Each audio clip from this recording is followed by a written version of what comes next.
Okay, so I know I said when I started this series that a lot of these phrases were going to be open to interpretation, but I gotta tell you, there are some of them that just kind of make me wanna...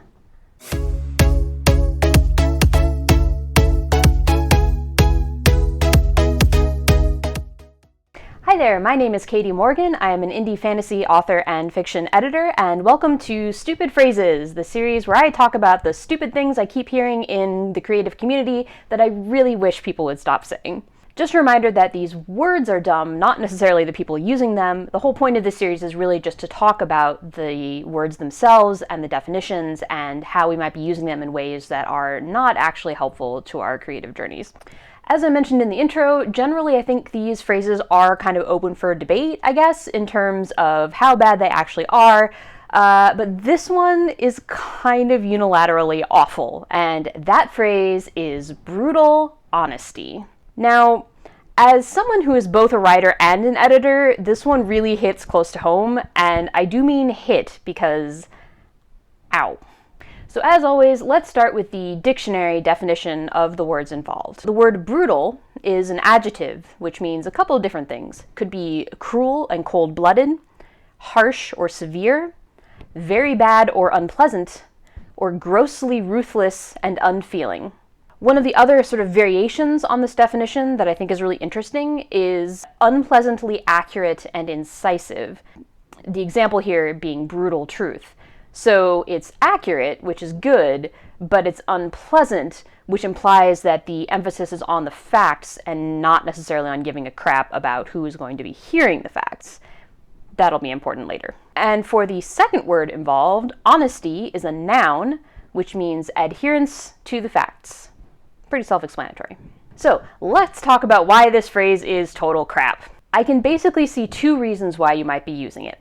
One would be if you are a creative person who is looking for feedback and you're thinking to yourself, I really need feedback that is honest and useful, and the only way to do that is if it's the kind of feedback that will basically rip out my heart and throw it on the ground and stomp all over it. Like, that's the only way to get honesty in terms of feedback. So the other situation in which this phrase is often used would be when we're talking about the person giving the feedback. So the idea being that they just want to be able to express their opinion and not have to think about the person who's receiving the feedback or take any kind of responsibility for their words. Because basically this person is just being honest. And personally, I think both of those scenarios really, really suck, and they are completely detrimental to the whole concept of being a creative and improving your work.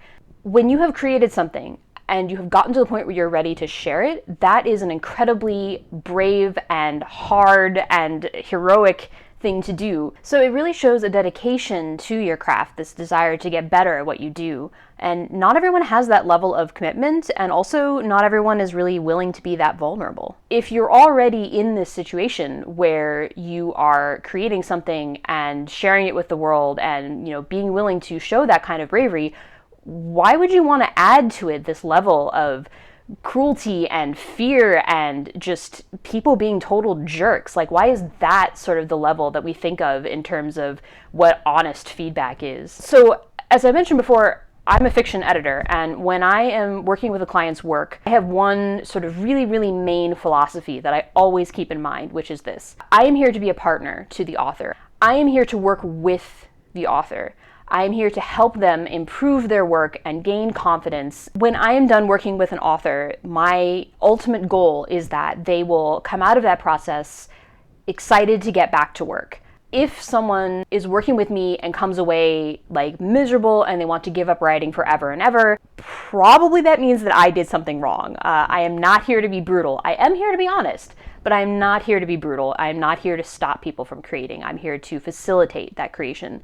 And honestly, I know there's a lot of sort of concern regarding working with editors, but every editor that I've ever spoken to pretty much feels the same way. So if you are soliciting feedback from someone and they are not in it to help you improve, you should really be running the other way. If someone is using the phrase brutal honesty, that is kind of an indication that I would argue that they are in the business of expressing their opinions and not really caring at all about the consequences. So I want to wrap up this video by sharing a couple of tweets from a game designer named Quinn Murphy, which I think pretty much sum up what I'm trying to say here and probably do it more eloquently than what I was doing. Quick note, your brutal honesty, ain't nobody asking for that.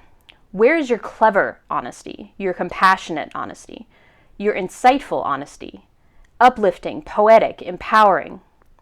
To be brutally honest, how about don't? Is your truth so amazing that it can't use a little polishing? That you can't make any effort to make it speak to the person you give it to? No? Well, pull out your knife then, but don't be upset if folks don't want to be stabbed. So that's it for this episode of Stupid Phrases. Thank you for watching. If you enjoyed this video, please give it a thumbs up and feel free to subscribe for more in this series. And I'd be curious to know what your favorite stupid phrases are. Feel free to leave a comment and let me know, and perhaps in the future we can talk about some of those. If you are curious about me and what I do, I will be leaving a little bit of information in the description about my contemporary fantasy novel, Dark Empathy, and also the work I do as a fiction editor, so you can check that out. That's all for today, and I'll see you in the next video.